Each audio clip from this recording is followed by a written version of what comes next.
এক দেশে ছিল এক রাজা। তার ছিল ছোট্ট এক মেয়ে।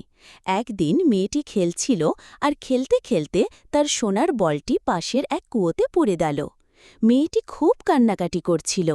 এমন সময় এক ব্যাঙ এসে তাকে বলল, আমি তোমার বল এনে দেব, কিন্তু বিনিময়ে তুমি আমাকে কি দেবে?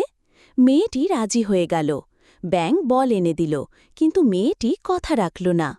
পরের দিন রাতে যখন রাজা আর তার মেয়ে খাচ্ছিল, তখন সেই ব্যাঙ এসে হাজির। রাজা সব শুনে খুব রেগে গেলেন এবং মেয়েকে বললেন, তোমার কথা রাখা উচিত। মেয়েটি বাধ্য হয়ে ব্যাঙকে ঘরে নিয়ে গেল। রাতে ব্যাঙটি রাজকুমার হয়ে গেল।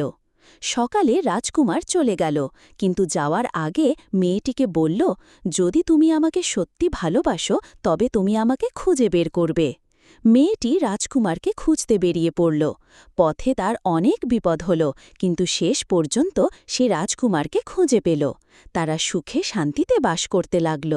গল্পটি যদি আপনার ভালো লেগে থাকে তাহলে ভিডিওতে একটি লাইক দিন এবং প্রতিনিয়ত এরকম গল্প পেতে চ্যানেলটা সাবস্ক্রাইব করে রাখুন।